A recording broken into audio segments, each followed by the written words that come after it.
Alrighty. Welcome back to the world's finest assassin gets reincarnated into the world as an aristocrat. And we review episode number 2. This is discussing episodes 3 and 4 of the anime. Episode 3 is basically continuing off we left off with episode 2. We have Daya. Now, I should point out that episode 3 does that from chapters 3 through 8. I'm thinking 3 through 8? That's about 6 chapters. Well, they do cut some stuff from these chapters. It's basically a bit of condensing, mostly, from what I can tell. Even, yes, I have read the book, and they do keep a lot in, per se, from these particular chapters. So, we start off with Dia giving Lu a marble known as the First Stone, which I believe in the book they describe as basically where the color of the thing is blue. In the anime, it's white. It's a white marble. It's basically the size of a normal marble. Excuse me. And like in the book, he puts a little too much mana in the damn thing because it was meant to measure his mana. And he threw up really high. Which, the reason why he threw up that particular height was so that it wouldn't damage the mana. Even though it kind of did, but mostly put a damage a few windows, but it wasn't like the grounds were damaged. I think they were barely, they had barely a scratch on them. Of course, Lou's parents come up, wonder what the heck is going on, but they're happy with the fact that he's actually learned some magic. And they decided to move to the lake that's nearby to the manor, which, yeah, in the book, it's basically so they won't do any more damage, but it's more open of an area. And to the practice of magic. Yep. So, they learn some new spells, thanks of course to Spellweaver. Talk about Rune Stone, the runes, which is the lettering.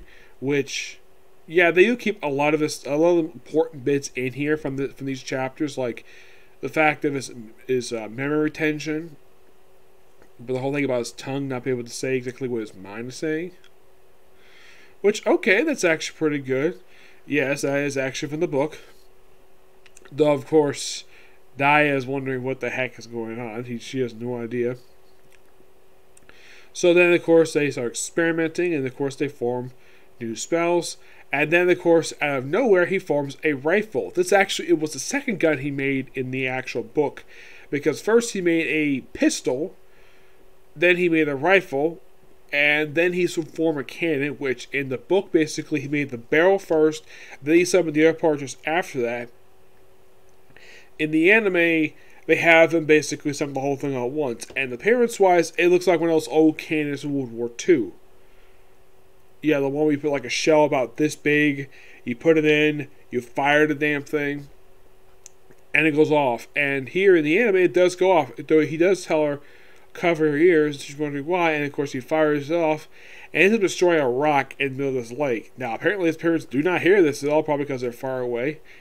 And yes, this is happened in the book, so kudos to him basically for keeping this in. And then when they get to the whole sleeping region, now the manga did keep this part in, but the anime, from what I can tell, did not keep this part in. There's no mention of this at all.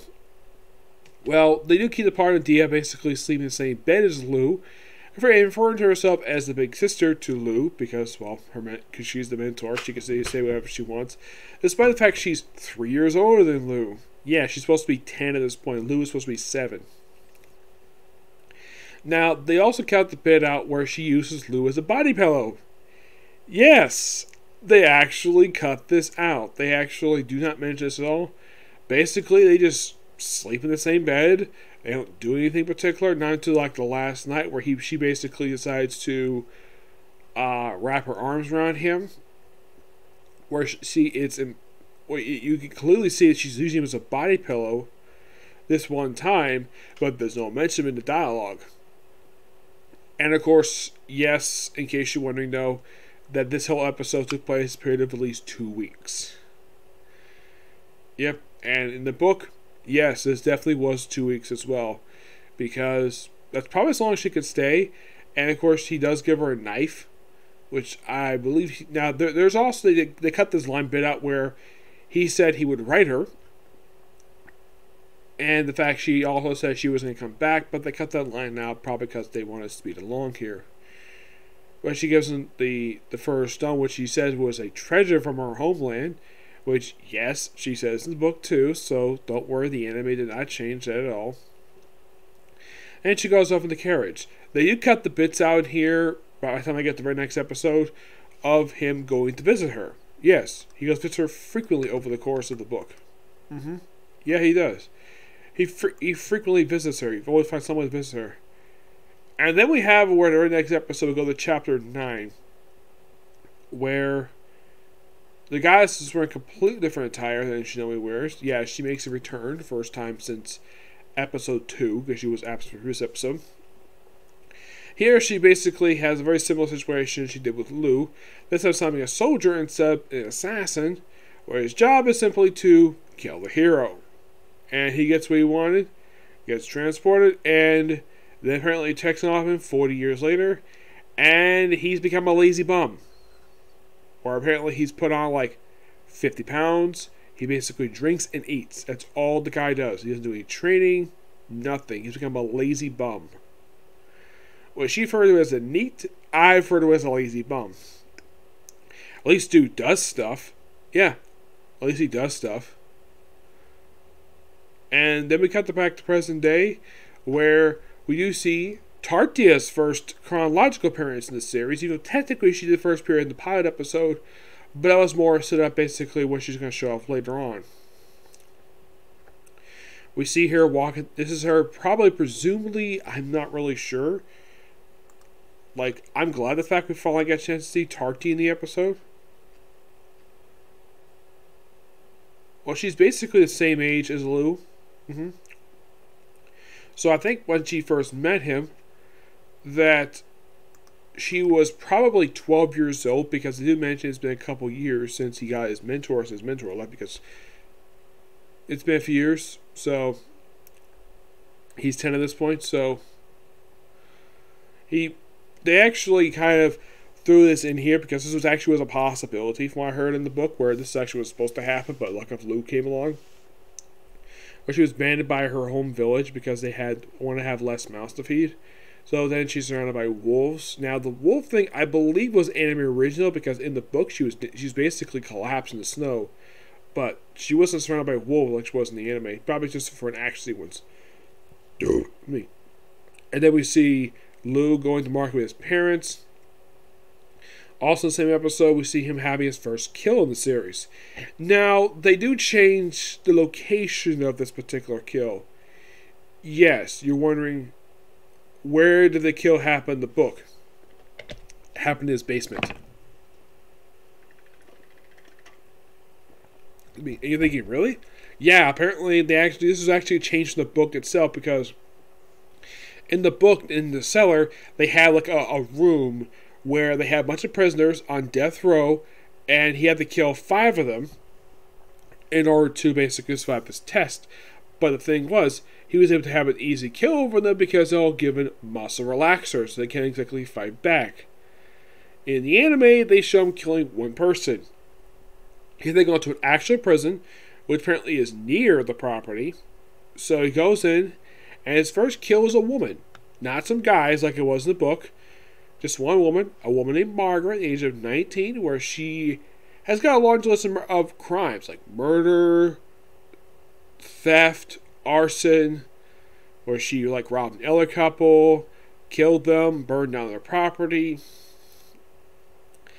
And then he just brings out his knife, which, by the way, you actually do see him when he makes a similar knife he gives to Dia in the previous episode, where he proceeds to chop off her hand. And it says, oh, you're going to die from blood loss. Then, of course, she starts cursing him. And he just throws his knife at her, presumably killing her. And she's never seen again. Then you see him later on, where he's going hunting. Yes, he's wearing this image attire he did back in, I believe, was episode 2. Now, one thing I forgot to mention.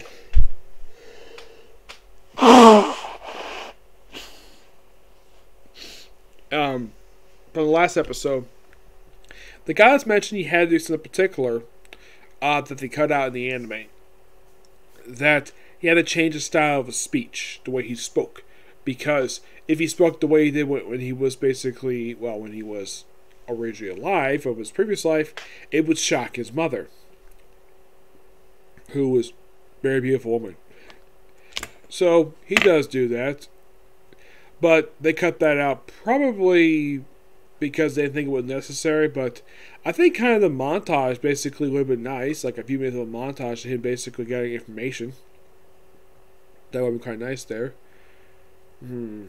Okay, so he decides to go hunting, and then of course he uses Mana. Of course, he's looking for an assistant in this episode. Yes, looking for an assistant to assist him in all of his jobs. So he comes across Tarty and has her hold on to his bow, his arrows, and a special bag, while he basically uses his magic to basically summon out basically a couple of metal gauntlets and 2 knives, and proceeds to take out all these wolves no problem. And is also eating some of them, killing some of them, like finishing off while, and he makes her some porridge. Now, he does point out to her that eat it slowly. Now, you probably think, oh, is he being mean? Or you won't get another one? And he feels later, no, he was not being mean. It is basically him stating that she's cold, her body's cold, and eats slowly in order to warm herself up. Which, okay, that's quite nice. Second bowl, and of course, he introduced himself as, now, they do keep a lot of his dialogue in, where he doesn't introduce himself because she was looking for the, I'm trying to think, what was the name of the place? The Torso D land. And he says, oh, I just happen to be the son of the head of the clan. The head of the son of the head. Then later on, he doesn't introduce himself under his full name, Lou Tel D. Excuse me, and she introduces herself as simply Tarty. Now, you're probably thinking, does she have a last name? No, she doesn't. They never give her last name, either in the book, the manga, or the anime, from what I can tell. And then they jump ahead 2 years later, where we see Tarty, where she's 12 now, but she's got big chests. Like, oh my gosh, for a 12-year-old, like, what? She looks like she's presumably 14 at this point. She's got a big chest. I'm like, since when does a girl basically have a chest that big in just 2 years when she's only 12? Who knows? She needs to wake him up, and mostly put some of this portion of stuff is from the book itself, though they do cut the bit out of. They'll probably save this bit for probably next episode, where he had, well, after this particular breakfast, Lou had talked to his father about her, and then he's developing his new identity. That probably save it for next week's episode. So then he proceeds to have her, like, of course, she's trying to like a servant, like wipe his mouth, get some tea. Just don't have to really necessarily do that. Just, you need to be my assistant. But she wants to do it. Like, okay. So then he tells her at the breakfast, join me in the training room. And then we have a repeat what we have back in episode 2, where he's the one telling her to strip, and she's got no problem with that at all. Like, okay, I get the fact that, well, she's probably using exam. From what I can tell, he's not sexually harassing her. This is basically a guy examining a woman. Now, I should point out, both these two are the same age. And is he sexually harassing her? No. Just basically examine her muscles. It's very similar. It's pretty much the same exact scene what they had just a couple of episodes back, where his father was examining him, just examining his growth of his muscles. It wasn't like other stuff like that Wonder anime basically did. So then, of course, she points out though that then she puts her clothes back on. That she tries to with a knife. She's not good with a knife, but she does point out she's good with a spear. So, of course, she's also a good hard worker, but she's not good with like mana per se. But he does appreciate her hard work. So he tries to, it's like, okay, we're not going to have a knife, we're going to stop this, we're going to do a new reapproach. So he decided to basically make, out of magic, a collapsible spear. Now you probably think, is this based upon a real life weapon? I don't know. This is something I do not know if in fact this is. I mean, appearance-wise, it reminds me a lot of the collapsible baton that Tim Drake from DC Comics used when he was Robin. And the same also type of thing that Gambit used when from X-Men. Except those basically are collapsed like this, the way this is basically like it's like just they have a long spear. It can either take it apart and collapse it, like in a 3 thing. It's basically just like smush it and then basically put in your pocket. And of course she tries it and she works it really well with this. And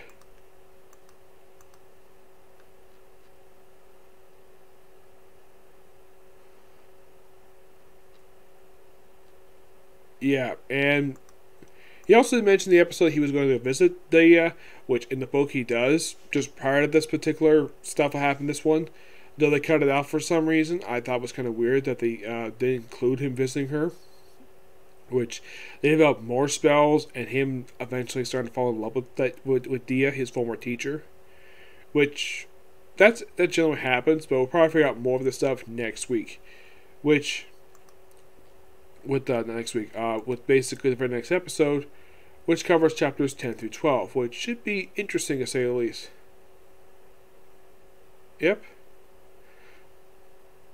Alright, so that's the particular view. So the next view, which would be a comic corner. Yes, a comic corner. Talk about Daniel Way's stuff, okay? Next video. Bye.